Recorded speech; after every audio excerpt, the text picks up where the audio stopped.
Welcome to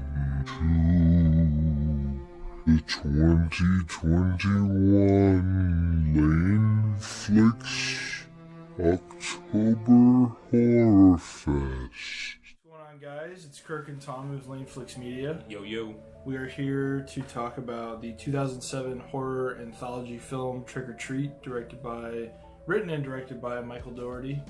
I believe we've both watched this together before. Yeah. But it's been a while. It's been probably over a year now. Yeah, I was going to say definitely over a year.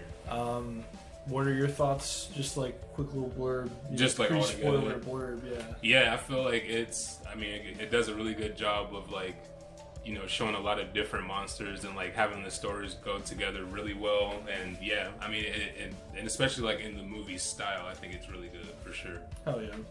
I like I like most aspects of it, but I really like the just love of the history of horror and like movies and costumes, and because like you see old-fashioned Halloween costumes that like aren't even like, you don't even have to have seen movies to understand what they are, but then there's also little references to like, you know, just all kinds of like Evil Dead and The Thing. And one thing that really stuck out to me that that wasn't a monster is like how the wife is wearing the old robot cut, like the old robot cut. Like you used to always see that back in the day. Yeah. Now it's more of like store-bought costumes, but like that whole like put it together yourself deal. Yeah, really we cool. still had that when we were kids. Big time. Yeah, big, and like the robot. It's like the really robot's cool. like a go-to. Yeah, like for last sure. minute thing maybe. Yeah. But yeah, this is definitely a movie like if you dig like Halloween, or if you, because I mean it's not a super serious movie. It is like essentially a black comedy. Like it's just really dark humor, you know. But it is a horror movie. There's a lot of really creepy crap in it. I don't even think you have to be the biggest like fan of like the Halloween holiday to like this movie. I think just watching it you'll be entertained thoroughly. I think a general audience, if they want to get into a Halloween mood, this is a great movie to do that with. Yeah, big time. This is a movie you should watch on Halloween, but you can watch. We were talking about this earlier. You can watch this at any point in the Halloween season. But it is a really good Halloween movie. Very. It's something I always heard about this movie, but I'm one of those people where I grew up knowing that a lot of newer stuff wasn't as good as the old stuff without having even watched it. I just understood that. You just knew.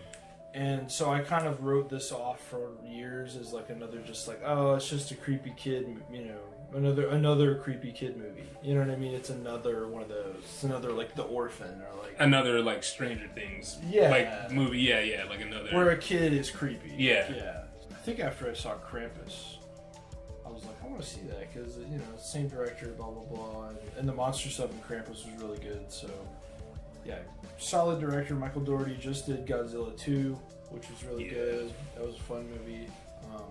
And he has a really clear love of like movie monsters. And don't we all in the U.S.? Oh yeah. Like that used to be straight up the thing for a while there. Yeah. So let's just jump right into it. The beginning opens with a sort of comic book kind of like editing to it, and it has they even like fade to comic book frames and stuff. And it's cool because, like I was telling you, after they made this movie, they did a comic book of it.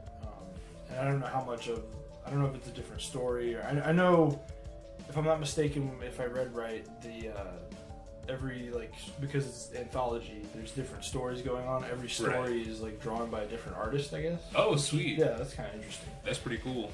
So it made me want to get the comic because I'm like, I love comic books in general, but especially like creepy comics are really fun.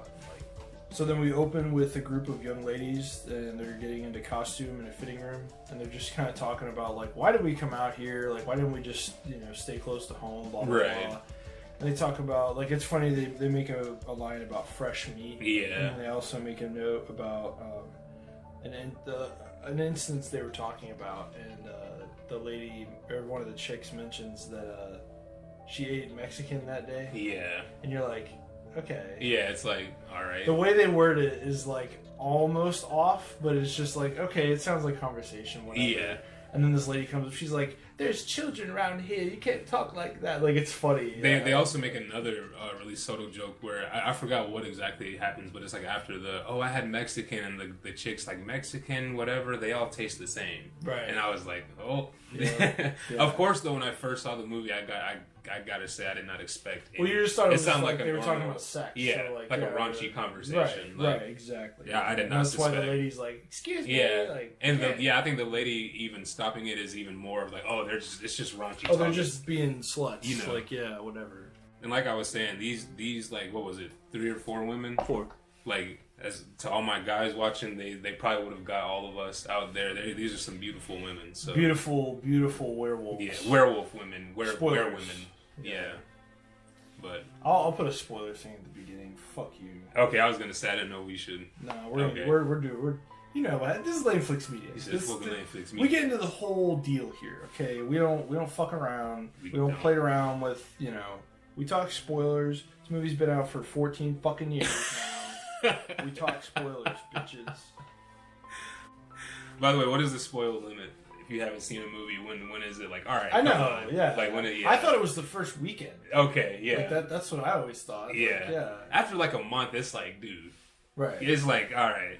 Like, listen, like I know there's a lot of shows, but Come on, like. I'm not. Yeah. Just don't click on it. Like, People- that's what I mean. Give a fair spoiler warning and then move on. Because I'll be seeing people do reviews of movies. Like I remember when Endgame came out, and like, bro, it was like 2 months after it come out. And he's like, "There's some spoilers." So I'm like, dude, it's 2 months after. Like, when does the spoiler alert go away? After a year? Well, like, with Endgame too, it was you know, people treat it like it was Lord of the Rings, Dude. So like, you know, I mean, it was the closest thing we've gotten to that, I think. and just because like, the new Star Wars movies aren't that emotionally impactful, or you know, what I yeah, mean? and I feel like they do try They to don't feel make as it. epic as the original. Yeah, Star Wars. and they try to make it seem like it is, but it's Oh like, yeah, of course.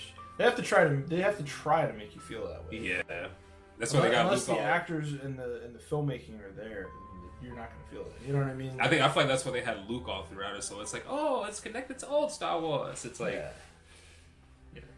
They tried to trick us. it's like a Kylo Ren's a Moody. I mean, it worked. Like they made yeah. money on all the movies. Oh so yeah, it worked. Yeah. I mean, hey, we watched them. Yep. We watched them. I was there every weekend or whatever the fuck. Hey, We open with the girls doing their whole costume thing, and then we the first like full on story we get is the Mr. Wilkins thing. yeah. So then, yeah, this whole always check your candy sequence is great. It's really like, I don't know, it has this creepy edge to it because you kind of get like a weird vibe from the guy, but not in a murder way. Like I said, and that's Yeah. another thing. Like, even Mr. Wilkins, like first seeing the movie, he tells the kid like, sit down, have a seat. Like up until he says you didn't check your candy, I thought this was just a normal guy like trying to have a stern talk with the kid. I did not think Right, this was like, gonna you gotta be a better person. Yeah. You shouldn't steal. Yeah. Yeah. It Because he was- gives them the whole, I remember when I was your age, yeah. And you're it's like, a wholesome. okay, we've all heard this one. It's like boring but wholesome, you know. Oh yeah, It's- yeah. No, it's not bad, but it's just it's brilliant because it tricks you into thinking you know what's gonna happen. Yes. Yeah. Yes. It's definitely not like boring or. It's amazing because it tricks. Like I said, it makes you think it's predictable. and Yes. it's not. And that's this whole movie too. It is the whole like movie. this whole movie is. It's like we said, with the first 15 minutes of watching this, you and I looked at each other. I was like, this movie is wearing a Halloween mask. Like this movie is literally. like, sure, it is what it is, but it, like, until you have seen the whole movie, it is wearing a mask. Like, it masks itself. It's pretty cool that way. It's a really great piece of, like, horror art, I would say. And you mentioned it's always really creepy when a killer character has, like, a family or children. Dude, are around yes. Because after, Yes. basically the way the scene breaks down is he poisons this fat kid. And this kid, should I say large kid? I don't know. But, This obese kid. Nah, right, nah. yeah, fuck it. He basically is then taking the kid out back and burying him in the yard. And his son, his little, like, cute son from upstairs is like, Dad, can we carve a jack-o'-lantern? Yeah. And it's funny because he's like, the kid isn't dead, so he keeps, like, beating him. Yes, I'm like stomping on him. So And he's he like, doesn't it's alright, scream. son. And you think he's hiding it from his son because he's actually hiding it from the neighbor. From the neighbor. But then when he goes inside, you see eventually, like, the son's like, oh, like, we have to go, like, you have to help me with the eyes on my jack-o'-lantern. And they go downstairs, and yeah. Yeah. He's basically raising him to be a serial killer. Yeah. Because the thing they're carving is not a pumpkin; it's the fat kid's head. And it's crazy because like all these, I mean, you know, I love my little serial killer shows, and there's two that I've watched. Well, one is You. It's like really popular on Netflix. I've heard it's really good. Yeah, it's decent. I can't lie. I just watched season 3, but another one is Dexter. And what creeped me out about this movie is in both of these serial killer shows, they don't want their son to be anything like them. They're like, you don't do this at all. Like, I want you to be like, they don't tell them this, but you know, they try to raise you to be a good kid. And this movie, it's straight up like, you are going to be like me. Like, it's scary. It just full on accepts it and lives with it. Yeah. And practices it. Yeah. Practices it, yes. Freaky shit. The twist by the end, where we see Wilkins raising his son to be the serial killer, is really unexpected. It's just hard trying to balance like innocence and then like evil. It's like it's brilliant though, because you don't fucking expect it at all. Like you didn't. I was like, you remember this? You're like, yeah. I remember it. Yeah. And then as soon as like he pulled the knife back with blood, I saw you go, wait,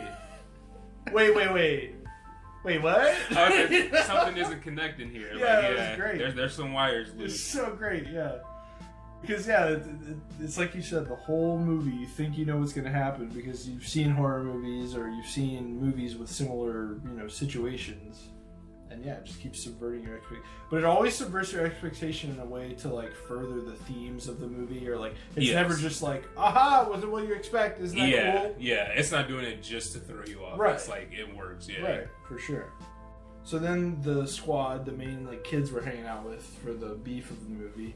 They go to pick up Rhonda, who they have a really mean name for. I don't think we're gonna say. Yeah, that's a little. That's kind of messed up. Yeah, it's not cool. They're pretty much bullying her.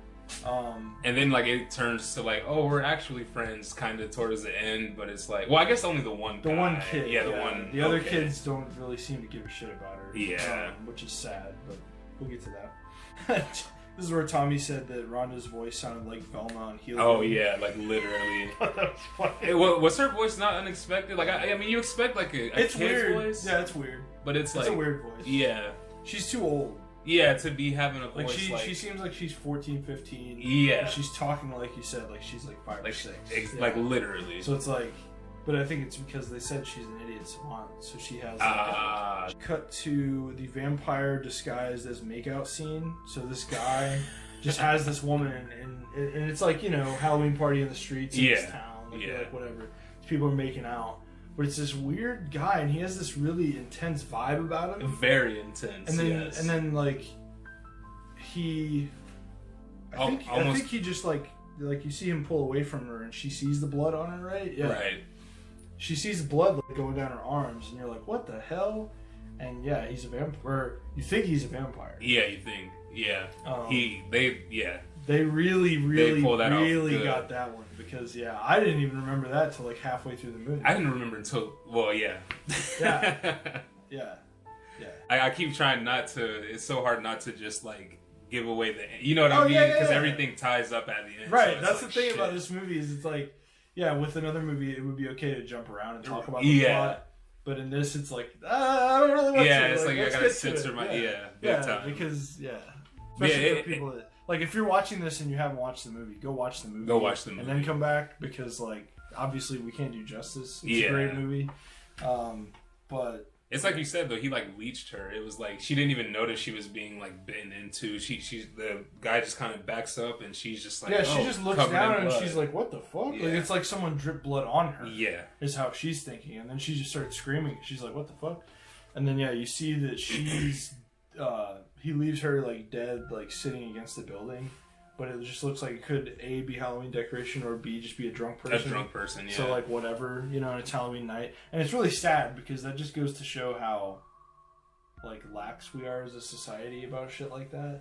And another thing too is like having like danger hidden in like a really fun and festive thing is like like the chick was screaming and she's like, oh, someone help, but they think it's just like, oh, she's maybe like partying or something.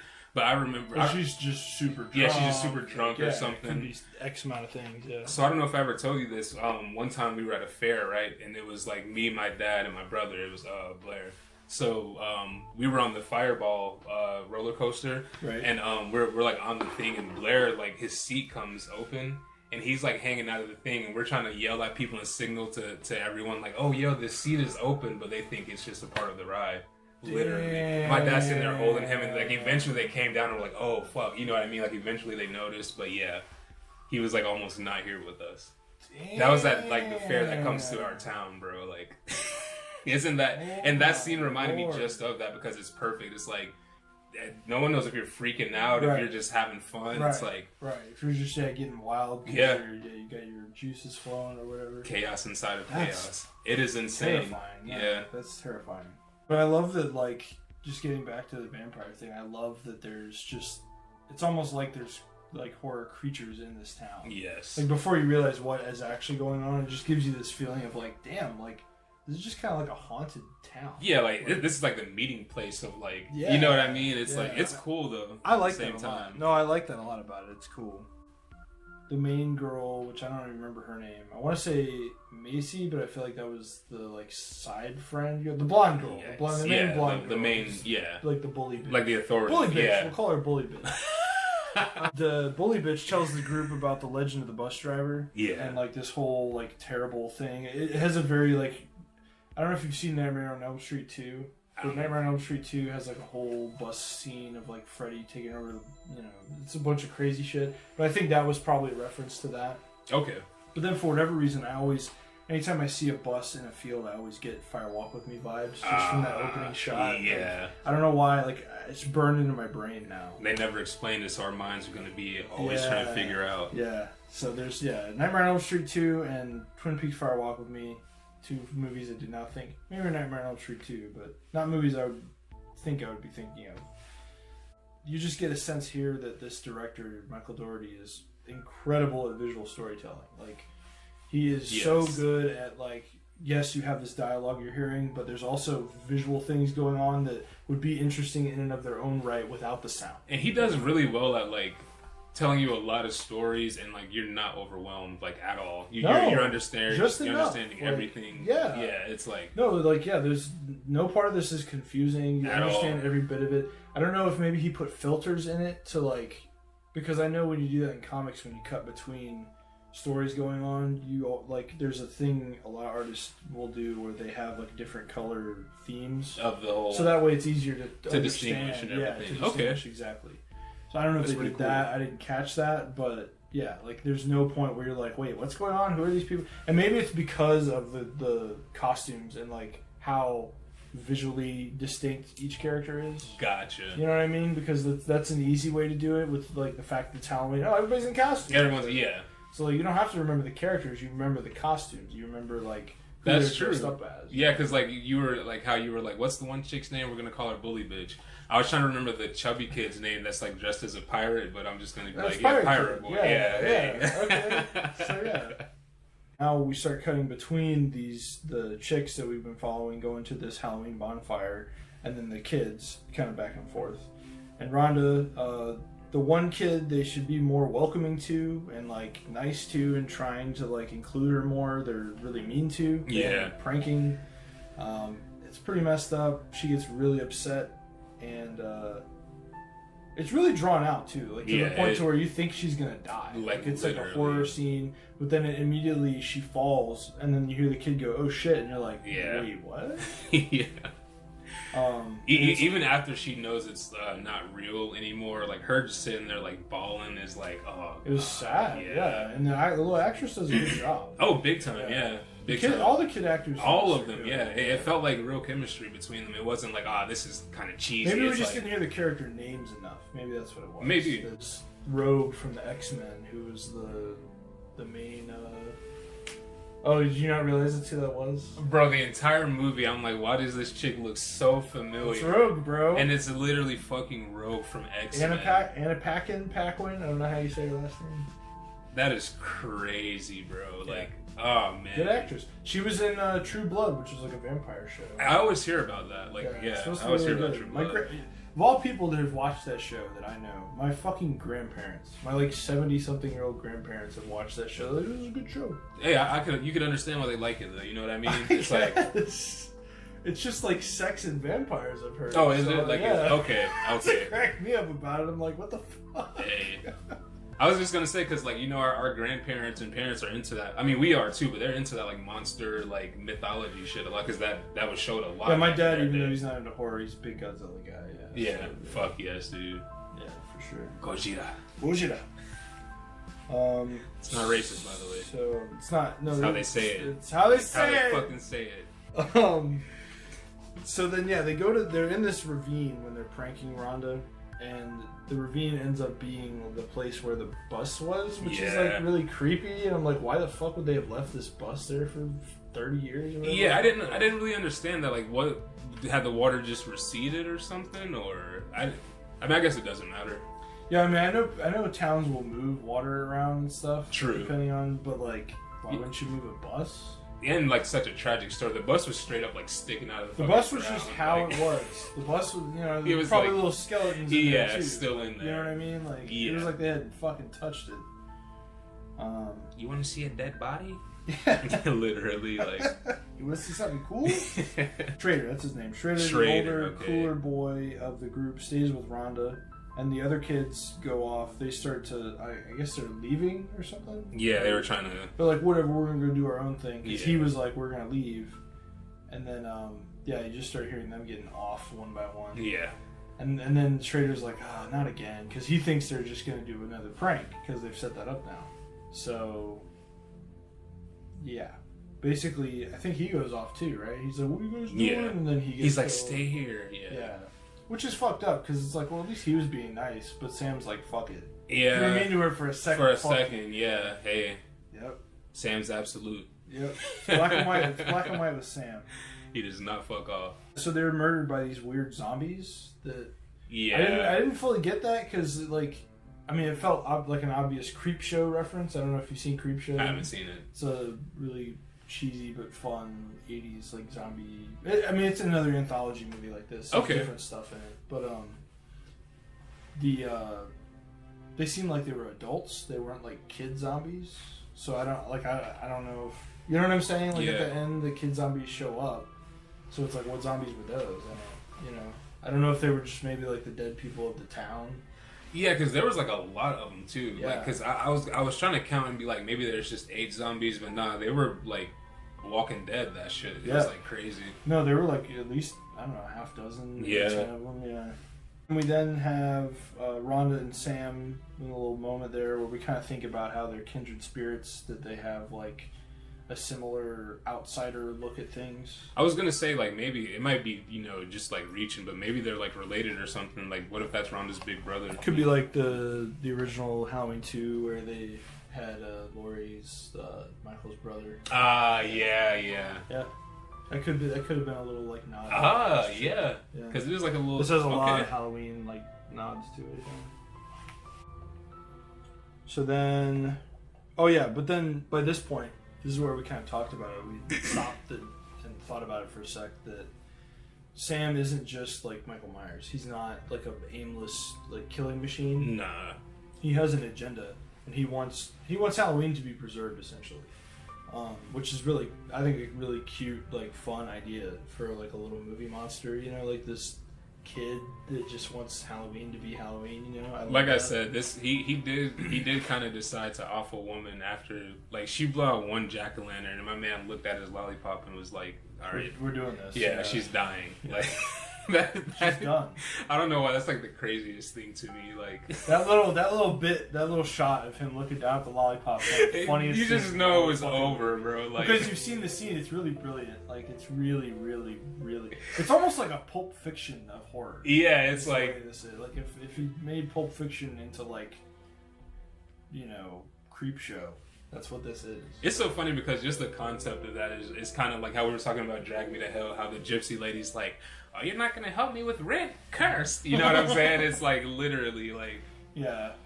A little emotionally unstable. Yeah, like... horror monsters, but it's fine. Because if they weren't... a little morally confused, but you know... Yeah, that's fine. We get the last little bit of the women at the bonfire. And there's some really awesome editing here. And then we get the Marilyn Manson One of my fave scenes. Yeah. One of my favorite scenes. You got sexy ladies. You got horror shit. Yes. You got Marilyn Manson. Yeah, Marilyn, come on. Marilyn Manson's best song probably, which is a cover of another song, but it's fine. And like I said, yeah, it is. But one of the first songs I heard from Marilyn Manson, which is like my introduction to him, and I don't know, it was a really cool scene. Yeah. And then them like ripping the fucking flesh off and like, because normally werewolves just kind of like transform. They grow the hair. They grow the hair and like. I like that idea. Yeah. But they were just like violently, just like silicone skin. It's kind of what I was saying watching the movie, because the Wolfman, I didn't include it in the HorrorFest this year, but it is my favorite. It's in my top 10 movies. It's my favorite. It will always be. It's my favorite Universal monster. I love the Wolfman. I've always loved werewolves, dude. And I love that it's almost like they get to be themselves. You know what made me? You know what movie made me want to be a werewolf is Van Helsing with Hugh Jackman. Yeah. At the end, funny, dude. Bro, he was like, "I am the right hand of God." I was like, "Oh!" I literally turned the fuck up. Like there was "Fuck you, Dracula." You know what I'm saying? That was kind of like the Last Witch Hunter before the Last. Dude, Witch yeah. He was definitely going for a Van Helsing vibe. Yeah. I mean, still Van Helsing's I feel like a better movie, but like. Yeah, oh really? Yeah, okay. I like Van Helsing. That would be a good matchup. Okay. Be Van Helsing and Last Witch Hunter. In Last Witch Hunter? Because they're both like monster hunting, but they also have like a movie star in them. It was so funny. Like Vin Diesel's the only monster hunter to pull up in like a Benz. What was he driving that whole movie? Dude, like it was crazy. Like he's Dominic Toretto. Hey, hunting demons. Hey, he's got to have a pimped out vehicle. But yeah, there's just like I said, really great cinematography and editing in this whole werewolf sequence. The werewolves themselves are fucking great, dude. Every bit of them is practical. There's no CG. There's no. Every bit of them is practical, and they are still fucking creepy. Oh yeah, they are creepy. Like if you do practical right, it's fucking perfect. Yeah, it's like I don't know. It's just sometimes like when people do practical, it's like. Like Power Ranger level fucking villains. How they're all like tacky. Right. If you do it like The Thing, if you do it like this, if you do it like, if you are smart about it, if you work around it and you don't just shoot it and they're like, oh, here's the thing. Here's it. No, if you build your movie, if you have some art about it, you know what I mean, then it pays off. Big time. Like. Yeah, actually, you have like given me a bigger appreciation for practical effects compared to like just straight up CG. Like, oh, this CG is great. It's like no, practical is fucking. To me, awesome. I hate technology and I hate like AI and all this like computers taking over. And so I've for whatever reason made it like one of my personal missions to like prove CG wrong. And like CG's fine, and it's it's nice to use. It's nice in a movie like Zodiac, where David Fincher used CG to reconstruct how Chicago looked in the 1970s. That's a good way to use CG. That's an artful, creative way to use computer graphics. Not just like I don't feel like monster. Yeah. Right. Another like a movie that I recently watched, which I should have been watched, that gave me a love of practical is when we were watching 2001, and you see all the satellites and like all this different shit, and you're like, yeah, those were like small models, and it's like, what? That's insane, and like these small models look better than like space shit today. You know what I mean? Like that's the crazy part. Like, yeah, that 4K transfer of 2001 is like, dude. Why do we bring up 2001 in every review? I don't know. We gotta stop this, bro. Like we gotta just do it. We gotta do it. Yeah. It's just really cool to see. Like to me, what I was saying about the whole werewolf thing being themselves, I just love that. It's like you said. It's not that the person's mutated into the werewolf. It's that they're a werewolf the whole time. They just have human skin on. Yes. And I actually really like that. Because to me, it it just gives you this impression that they have like an inner self that they're letting out, and I like that. Yeah, an inner, like who they really are. Yeah. And then it's like, oh, we have to put on these pretty masks to like live in the world, Ah, yeah. Like I just have always identified with that mindset. Like I don't know why. I guess because in a way I feel like that, and I think most people with any kind of anxiety or depression probably feel that way. Yes. So it's just a really identifiable thing. Then we get the conclusion of like the bus driver. Hold on. I think I got it. Mr. Krieg. Okay. So they have such weird names in this movie. They do. The conclusion with Mr. Krieg and his whole, like, what was going on with him. Because earlier in the Mr. Wilkins scene, we saw him in his yard. Mm-hmm. And, like, they interacted for, like, a couple seconds. Quick, yeah. Yeah, just a little throwaway, like, you know. He threw away that finger. And then, we see his interaction with Wilkins as he was burying the fat kid in his backyard. Yeah. And then, smells like a dead stinking whore out here.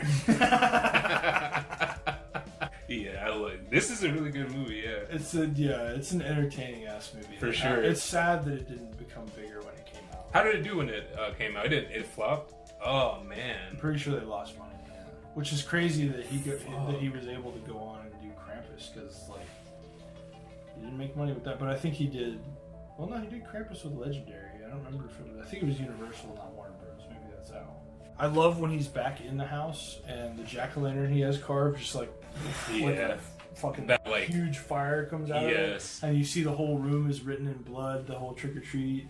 What all did it? I was gonna say, did you catch what it said? I saw it said trick or treat. It was the whole trick or treat. Smell my feet. Give me something good to eat. If you don't, I don't like. But it was just written big, like serial killer. Yeah. Because I was like, what? I was trying to read it, and they're just kind of like, we're back. They do a quick pan around. And, it's like, but I just love that shot is iconic, like, because it's dark and he's walking around and it's just, and it lights up the whole room, gives everything a whole different color texture, like. And the jack-o'-lantern is going straight like Ghost Rider on us, like with the, like it is just through the eyes and the mouth, yes. And the way the jack-o'-lantern is carved is pretty fucking creepy. Yeah, it's a very classic, like, almost like ours. Yeah, actually, yeah. That was cool, though. He said, ow. Sam picks up the candy bar and it has a razor blade in it, and that's what he used. Yeah. I love that. It's so funny, too, because, like, as a kid, that's what you always heard about being candy. Like, oh, don't eat your apple, there's razor blades in them. But I love that. It's just, all that is, like, a motif in the movie, and like, every bit of, like, down to his weapon. Like, his weapons were a candy bar, the razor blade, and a jagged lollipop. Yes. Like, that's fucking brilliant. You know what I mean? Like, that. He's a deranged trick-or-treater. That's brilliant. Literally. It's amazing. And then we have some outright Evil Dead and The Thing references here, with obviously with Sam's hand crawling around. That's like, everybody gets that. But then a little more subtle one was the Mr. Creed kind of laying there and seeing the hand, the arm kind of crawl by and go, "You got to be fucking kidding me." And that's dialogue, and like, I think the shot's even similar right out of The Thing, which is pretty good. John Carpenter's The Thing from '82. If you haven't seen that, I don't. You haven't seen movies, like. Yeah. John Carpenter's like, I love you guys. Poor John Carpenter. And Sam goes, we think, to stab Mr. Krieg, but he really just stabs the candy bar that's like sitting on Mr. Krieg's stomach or whatever. I didn't get this part, to be honest. So yeah, I think it just is in line with the theme of he's like psychotically in love with Halloween. Okay. To the point to where if it's Halloween Day, he has to be doing Halloween things, or like Halloween things have to be happening because he, like, that's what the whole, like, he got his candy bar. Oh. And then he's back in the trance of Halloween. Okay. Kind of thing. Like, he's back in love with Halloween, like, not angry about it. Okay. You know what I mean? Like, it satiated him, I guess. That's crazy. That's just the sense I got. I don't know. I don't know if that's how they meant it. But it's really, to me, it's brilliant because it is just like a psychopath. It's someone that, like, will go to any extent to get what they want, and then as soon as they have what they want, they're just neutral. They're like, whatever. Yeah. Okay, bye. Like, see ya. Back to normal. But I don't know. To me, Dougherty created a new Halloween icon with Sam. I love his character. I think he's a really. You said they're doing a part 2. I know. I really hope they end up actually doing it. Like, I hope they have Sam in it, bro. Like, I mean, you kind of have to, right? That's, I feel like, a given. Like, he has to be back. Yeah. I would like if they just did all new stories. Like, don't even bring any of the characters back. Oh, none of them at all. Yeah, I mean, because it's an anthology, so it's, go to a different town or go to a different, like, go to a different part of town. Yeah, it's just gonna be like, oh, it's Stockton, California. It's like, Yeah. that's it nowadays. That would suck. Or like New York City, like that would suck. Then we pretty much realize that Mr. Krieg is the bus driver that escaped and murdered all those kids. Yeah, straight up murdered. So we're like, oh, okay, so I guess Sam isn't gonna kill him. And then yeah, you kind of get this pan around. You get like a little wrap up of everything that like has happened. I mean, you see like we're back at the beginning too, where we saw the couple, and we realized that's the end of the movie because he's leaving Mr. Krieg's house. So like this whole story's been happening, and then bam, we started at the end. So the whole thing with the couple happens, and then Sam is standing right outside Mr. Krieg's house. And he sees him, and then you kind of get a shot of Mr. Krieg again, and it comes back, and then all the kids from the school bus are there on his porch. And what are they saying? Like, I want, like, give me candy or something? One of them said, we're over here, and then they were like, yeah, we want candy. We want candy, that's what we want candy, yeah. And I was like, maybe if he gives him candy, he'll be alright, but then doesn't, like, one of the comic strips show him, like... Well, yeah, the very end, right before the credits, yeah, they just do this really experimental editing with some comic book panels and, like, drawings and splashes of blood and stuff. It's really cool. Yeah. Really nice montage of different, like, art forms together in one thing. I love that. There's just, a really awesome wrap-up to an overall, I would say, brilliantly intertwined horror love letter, you know. I mean, yeah, like after like having, because I haven't seen, of course, all the like old horror that you've seen, but like after you explain it to me, it definitely seems like a well written love letter to horror. Not just like oh, I love horror, but like this is my horror chapter. All in all, do you have a favorite monster? I gotta say the werewolves. If not Sam, the werewolves were fucking... Sam, I like Sam better. Like, his face is cool and all, but I like him better with the sack. Yeah, well, of course, with like, the sack. He's just, like... It's just because it's more, like, ominous, you know what I mean? Like once they reveal the monster, it's like... The monster's still cool, but we know what he is now. Right. But when he's killing people in the background... his face. Same. Yeah, I kind of wish we had, like, a Michael Myers thing where it's like, is he human? Yeah. Is he a ghost? And what I was gonna say about that too, about if they're doing the trick or treat too, is I bet if Sam's in it, like that's gonna be a pop culture thing. They're gonna make a pop of him. There's gonna be like you go to Comic-Con, there's all people there's already pops up of Sam. There better be. Like I said, the last few years have been really ramping up the merchandising and the everything to do, like t-shirts, and I think they've done Vans. Oh wow! So like there's just tons of different stuff. Check out Trick or Treat. I think right now you can get it on HBO Max for free, if I'm not mistaken. I think it's definitely worth the watch too. It's definitely anybody that it's like you said. I think general audience, just your average person would enjoy this movie. But I think specifically people that like dark comedy, like John Waters, stuff like that. But people that also like the Halloween movies, if you if you watch those growing up, or if you have seen those and you enjoy them, if you like monsters in general, it's a good monster movie. It has a lot of awesome stuff with that. Do you have any just closing statements? Awesome fucking movie. Yeah. I really like this is to me. I think this took it as far as the ultimate. Like, if you just want a Halloween movie, big time. Like if an alien came to Earth and was like, "What is Halloween?" I would give him this movie. And like, say you got a group of friends and you just want to be in the Halloween mood. This is a movie you could definitely put on, and like all your groups of friends with their weird tastes would be entertained. You know because it's not a movie that like to get every little bit of it, you do have to watch intently, but you can also put it on as a party movie and it would be fun. Like, it's not. Because it has good visuals, it has like funny lines in it, and it's just like not too. Because like I feel like a lot of horror movies try to get too dark and edgy, and this is kind of like a refreshment from that. Yeah. Because sometimes it's just like fucking dreadful. You know what I mean? I mean, it's terrifying, but it's also fun. It's also fun. Yeah. Sometimes like watching the horror movies that are like too dark, it just gets like. Well, with us, we just watched The Exorcist. So going to this now is like, oh, thank God, like. A little bit of reprieve from the fucking awful child possession. That's horrible. I'm gonna need like fucking counseling after October because of Because of Lane Flicks Media. That's right. That's the goal. That's the goal. I want all of you to go to therapy by the end of October. By the end of this shit. No, that's not the goal. But go to therapy if you need therapy. Yes. Thank you guys so much for listening and watching.